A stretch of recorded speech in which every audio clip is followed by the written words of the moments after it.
Les inédits de l'histoire guinéenne relatent l'histoire des hommes qui ont conduit la Guinée à l'indépendance.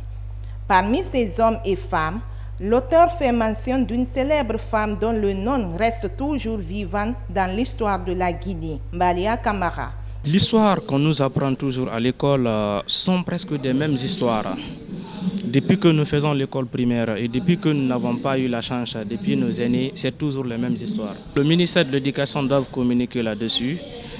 Et c'est certes les non-dits de l'histoire guinéenne. De Dame Mbalia Camara, de David Tondonsela, de Madera Keita, parce que Sékou Touré a certes mené un combat pour l'obtention de l'indépendance, mais il n'était pas seul.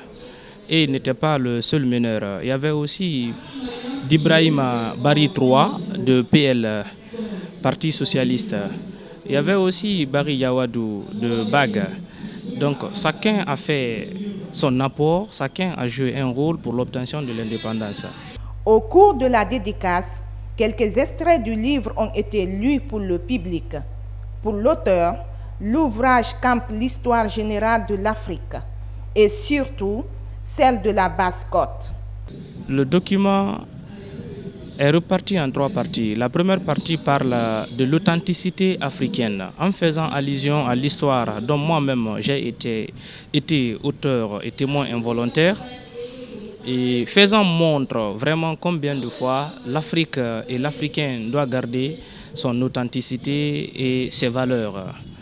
Et en mettant aussi les mystères, les mythes de l'Afrique, la connaissance de ma génération et la génération suivante. Les inédits de l'histoire guinéenne comptent 3 parties et 68 pages, un livre à lire. J'ai eu l'honneur de parapher le roman.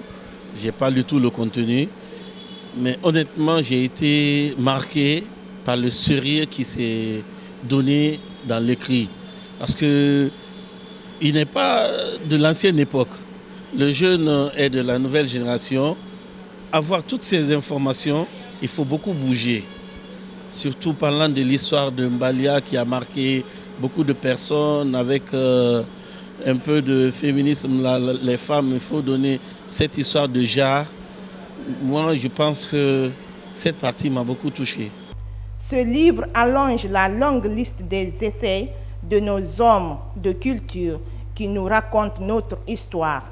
L'histoire de la Guinée qui mérite d'être connue par la jeune génération.